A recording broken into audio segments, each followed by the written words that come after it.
Welcome to Secret Story. It was still dark, so the only light was from the night light over the stove.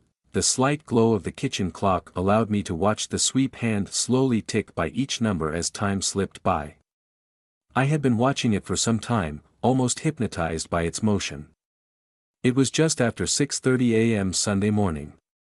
I am not sure how long I had been sitting here, several hours now, but if it is a tell, the fresh bottle of scotch I had opened was almost empty now, so it had been a long time. I was not supposed to be home tonight. Instead, I should have been out of town for one more night. I had completed my last job early, so I left for my 3-hour drive home. Arriving just after 1 a.m. I noticed a service truck parked in front of our house as I arrived. I had never seen it before and suspected it should not have been there at this hour of the night. I thought it was suspicious, so I parked outside the garage, not wanting the door to open to alarm or upset anything happening inside. I entered the house through the garage door and slipped off my shoes. I walked into the kitchen, stopped, and listened. It was silent. In the low light from over the stove, I saw a workman's metal job order pad lying on the counter, with a hat and a pair of work boots on the floor next to the kitchen island. The hat had a Jacob Plumbing logo on the front. I walked silently down the hallway to my bedroom door. It was quiet except for the deep breathing I heard. I looked inside and saw the last 2 candles still burning. Their glow was just enough to allow me to see a man and woman sleeping with the woman's head on his chest. I said or did nothing. I just looked at my wife lying with this man. I was surprised I was not fuming mad, ready to kill them both, but for some reason, I was calm and did not want to make a scene and alarm them. I felt nothing, not anger, hate, betrayal, or anything. I was numb. As I turned away, I heard the man whisper, "You want to go for a 3rd time, Elaine?" I stopped a few steps down the hall and listened. I was completely out of sight and heard Elaine answer, "You ready again? I can go all night, can you?" Followed by, Elaine's words shocked me. I quietly walked back down the hall to the kitchen. I pulled down the new bottle of cheap scotch I had bought last week. I poured a glass and downed it, then poured another. I walked to the breakfast nook on the other side of the room. I sat the scotch bottle and my glass on the table. I walked into the garage to my workshop and opened my gun safe. I took out my 9mm Glock and 2 clips of rounds. One clip was loaded with live rounds that would destroy anybody they penetrated, offering no chance of survival. The second clip was loaded with rubber bullets I use to shoot deer and geese in my yard that I want to scare off but not kill. The rubber bullets will hurt badly and paralyze the victim in pain for a time, but that is all. I walked back inside and slid into the corner of the breakfast nook hidden by the dark. I placed the empty Glock on the table and placed the 2 clips beside it, not sure which of them I would be using, if any of them. I was prepared to wait till morning when the fun would begin. The man seemed to have excellent stamina, which I possess as well. All the while I was listening, I was thinking about other things. Not focused on what the couple was doing or that my wife was in our bed cheating on me. That crossed my mind, but I must have been numb to it at the moment. I heard the familiar sound of bare feet shuffling down the hall. Then, my wife entered the room.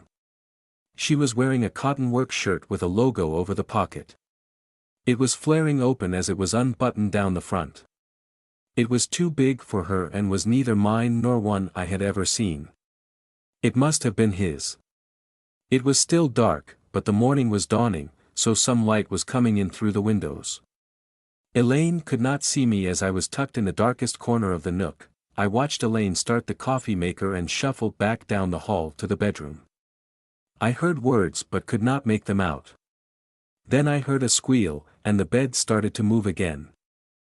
I thought back over the 4 years of our marriage and wondered if Elaine had been cheating on me the whole time. I know I had been faithful and thought she had been as well. Our life was good. I worked well as an installation supervisor, making excellent money as a tradesman. I had to travel several times a month when we were installing large projects, but mostly, I did day travel and was home every night, Elaine is a nurse and makes excellent money that we save for our future. She works the day shift exclusively, so we spent our nights and weekends together. We lived in a nice house in an upscale neighborhood with large lots, so we had privacy. My buddies and I had installed an in-ground pool and hot tub last summer. And we had landscaped the yard beautifully, adding a 6-foot privacy fence. We have a great mix of friends, all in our late 20s, who love to party, go to the lake, camp, and hunt together. We are close to several couples, and no secrets exist. We live a fun and exciting life together. We are all beginning to build our families, with 2 couples having just had baby boys and 1 having a little girl on the way. We have been talking about starting our family soon. Elaine is a tall, lanky blonde, 5 feet 8 inches tall, and 130 pounds. I am Alfonso Fries. I am 28, like Elaine. I am 6 feet 2 inches tall and weigh 195 pounds. I am in excellent shape, strong, and a black belt in both jiu-jitsu and karate. I work out at the dojo 3 times a week and in my home gym daily, as does Elaine. Our life was nearly perfect, so, there comes my confusion this morning. What reason would Elaine have to cheat on me? We were perfect for each other, and there were no complaints from either of us. It was quiet again for a while. I guess they had finished and may have worn each other out. I hoped that was the case. I would get less resistance when I took control in a few minutes. In this case, this man had inserted himself into my marriage, possibly destroying it, so he had become my mortal enemy. We will see what his disposition will ultimately be. I heard bare footsteps once again. And Elaine entered the room. She was wearing a thin robe I had bought her for Christmas. She went to the cabinet for 2 coffee cups. She set them on the island and poured 2 cups of coffee. She went to the pantry and brought out some breakfast biscuits. She placed them on a plate beside the coffee cups. The light from outside was filtering in, making the room brighter. I will be visible very soon. Just then, the man shuffled into the room. He grabbed Elaine and kissed her. My stomach churned as bile rose in my throat, and I wanted to vomit, them both. It was time. I quietly picked up my Glock and rammed the rubber bullet clip in place, cocked it, and quickly shot both coffee cups, shattering them and sending hot coffee flying all over the 2 cheaters standing there. The loud reports from my Glock, the shattering of the cups, and the splashing of the hot coffee shocked both. There were screams. Then a 3rd shot was fired, and a rubber bullet caught the man just below his raised right underarm, sending him reeling back against the counter and cabinets and down in a pile on the floor, screaming as he was writhing in pain. Elaine was screaming continuously now as she looked toward the gun reports and saw me rise from my seat and step out in the middle of the room. Elaine cowered in the corner by the sink, gripping the front of her robe as true fear gripped her for the first time in her life. Do not scream or say a fucking word. Stand completely still, and I will not shoot you, but if you move even 1 inch, I will shoot you and send you to the floor as well. I stated fiercely. I stepped over to the man, crying now, writhing in pain. I moved his legs apart and stood between them. I looked down at him and smiled an evil smile. Sir, you are lucky that I am a decent human being, or you would be dead now, or I would now kill you where you lay.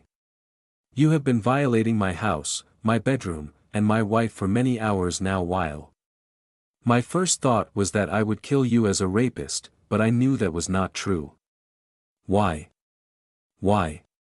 Then, as I thought, the perfect solution came to me. The man lay staring at me, sobbing in fear and pain, seeing the barrel of my Glock pointed at him.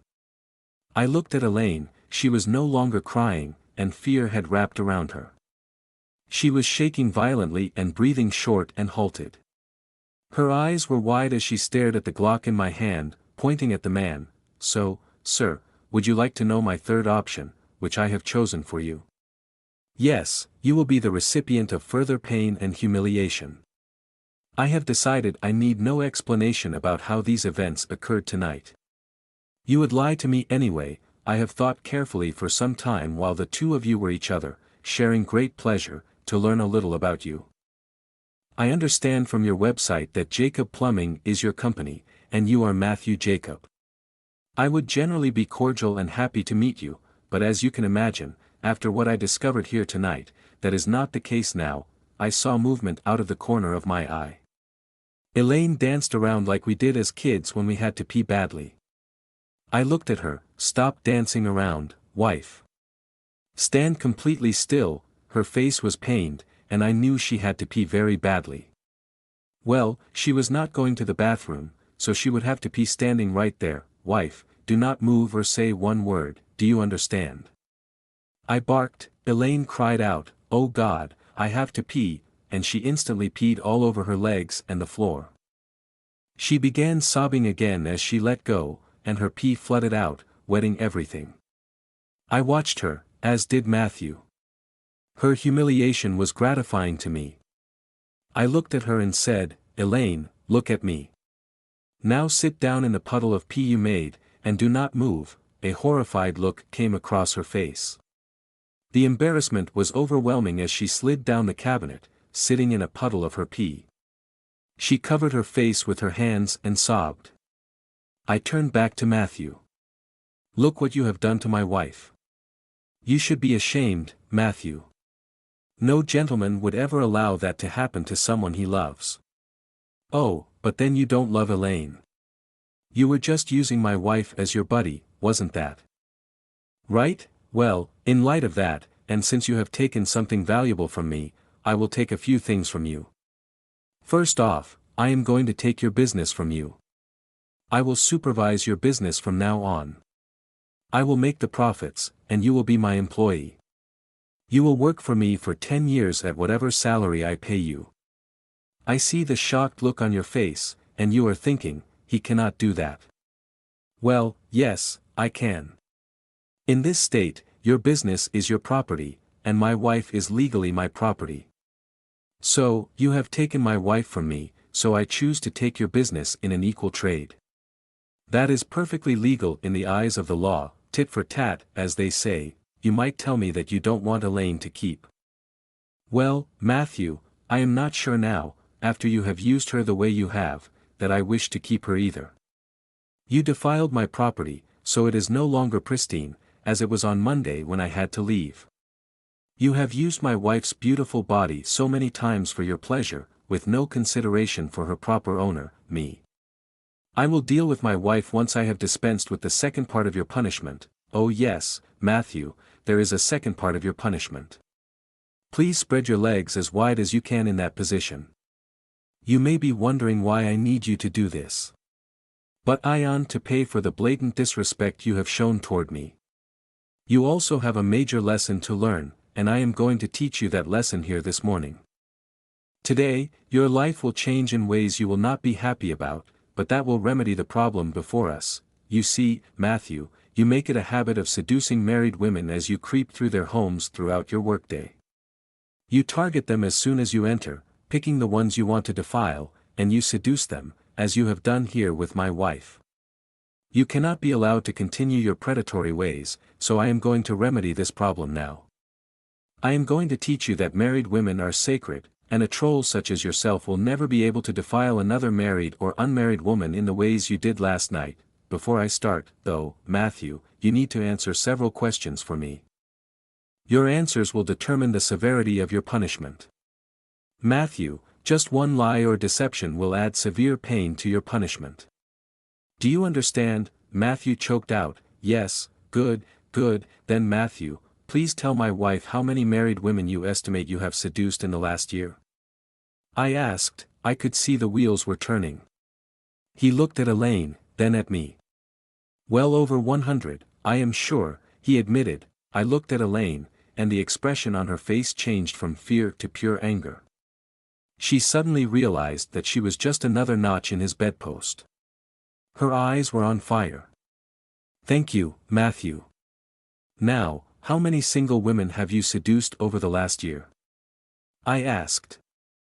He thought for a brief second. Less than 20, he admitted. Elaine was shocked at the numbers, knowing she was one of them. I was not shocked and had expected even more wives. This man was a predator. He preyed on married women, not caring what happened to their marriages or any of the aftermath of his actions. That made what would happen to Matthew even more important to me. So, Matthew, is it fair to say you prey on married women because they are easy marks? I asked. Matthew looked at Elaine again and back at me. Grimacing in pain, he said, "Yes, I guess so. Okay, Matthew, thank you for answering the questions." Matthew stared up at me, wondering what would happen next. Before he could say or do anything, I raised the Glock and pointed it at him. He quickly shied away and raised his arms in defense. At that moment, I executed the second punishment. There was a loud screech, then silence. Matthew passed out from the intense pain. I heard Elaine gasp and cry out, "Oh God." I looked at my wife. She had a horrified look on her face. "What have you done to him?" I looked over at my wife. "Get your up and clean up this mess you made."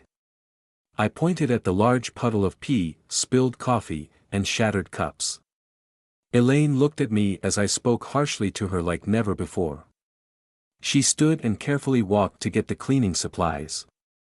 I put the Glock on the counter after I unloaded it. I dragged Matthew away from the mess and put him on the love seat. I was a medic in the army, so I got my med kit and looked at Matthew's wound to his chest. Maybe a cracked rib, but mainly, a considerable hematoma had developed. It was a deep purple and was about a foot wide. I pressed on it, and Matthew groaned in pain. I wrapped his chest in an ace bandage. I told my wife, "Come here, you need to see this." Elaine came, looked at Matthew, and gasped, "Oh God, you have destroyed him." Then she thought of what she had said, dropped her head, and began to cry. Elaine cringed at my words but was afraid to say anything. She looked at Matthew, who had a look of fear on his face. I stood and went to the kitchen, returned with a large carving knife, and handed it to my wife. She dropped the knife and fell to the floor, sobbing. "Oh God, I am so sorry. I am so sorry. I love you, and before today, I never knew this man and never cheated on you before. I don't know what happened. Oh God, don't kill him, or you will go to jail. No, no, please." Elaine rolled over on the floor in a ball, sobbing. As my last act of revenge, I reached out, cupped Matthew's swollen balls, and squeezed them as hard as I could. His legs tensed straight out, shaking, and he screamed in pain before passing out again. I made sure Matthew would remember this morning. His chest was going to be sore for many days. The damage was done now, and my revenge had been executed. The humane side of me kicked in. I went to the freezer for an ice pack. Matthew nodded. "No, say it, Matthew, say it now." I demanded. "Yes, I understand," he growled. "As for your business, I don't want it. I want $15,000 that will pay for my divorce from Elaine that you have caused." Elaine heard what I said and screamed. "Oh God, no, Alfonso, not divorce. I love you. It only happened just once, and Matthew did it. I am so sorry. God, I love you." Elaine kept pleading as I stood Matthew up and helped him dress as best I could. I walked him to his truck. My last words to him were, "Matthew, if you go to the police, a lawyer, or your buddies for revenge, now get the fuck out of here and never come back. Expect to see you one more time when you give me the money. You have 2 weeks." I slammed the door and watched as Matthew sped off. I walked up the walk to the house. Now, I had to deal with my real problem, my cheating wife.